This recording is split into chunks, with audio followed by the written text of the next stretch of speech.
Hey everybody. Hey, I'm here with the Cremina. On the forum, Facebook forum, somebody had asked how to install a shower screen, gasket too, I guess, but gasket would just be pressed up in there, and then use your use your portafilter to once you put your gasket in there, use your portafilter to push it up further and lock it in place, and then you can put your basket in here and push it up even further, and that should do for the rubber or silicone seal. But the shower screen is just pressed into place, and you can kind of hear it click on there.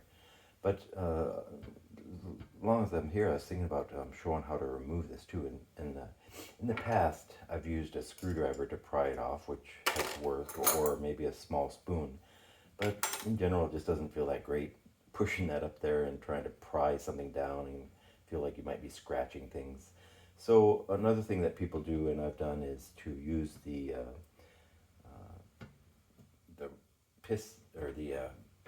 piston stem here with the lever and press down on that using this. So I've removed the circlips using a circlip plier, or depending on how you have them, sometimes just pushing them off with a screwdriver. So once you remove the circlips, you can pull this out, this little pin, and then when this can be lifted up above, you can put the pin back in. My stem here, rod, has a kind of a protrusion on it. I don't know exactly what that is.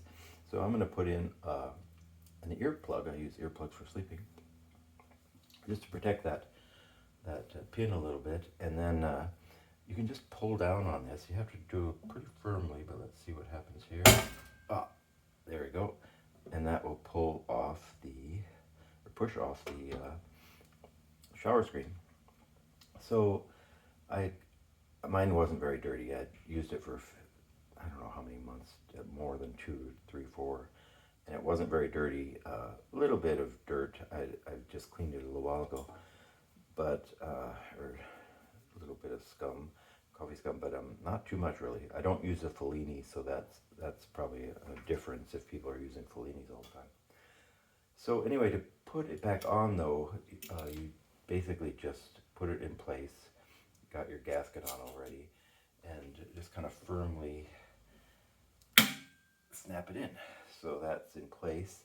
You can kind of decide where to, how high this has to be. Generally, they just say to push it down until you touch your shower screen. I can kind of feel the shower screen moving just a little bit. I don't want it to move down, so just about right there. Then put your lever back in place here. Put on your nut. Kind of serves as a locking system here with the nut cap. And then this is a 14 and 17 millimeter. Just get that.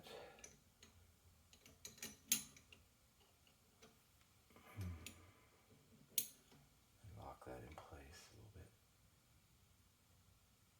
That's good enough. Then once you do that, put in your pin again. Generally use the Molly Coat dowel 111 food grade for the piston. I tend to use it on this too. You could probably use something that's not food grade on this, but this seems to work for me anyway. So hopefully my thing is in place there. I think it is. Let's get that pin back in. It's going in there almost all the way. I might have to tap that in a little bit more. Then I had pulled my piston out and reinserted it. When you reinsert it, for me, they make a little tool to compress that upper seal, but I just use a toothpick to go around the upper seal while I'm putting pressure on the piston to push it back in place. So I guess that's about it. get this put back on there. My seal is very, very nice right now. All right, that's how to put that shower screen on and remove it.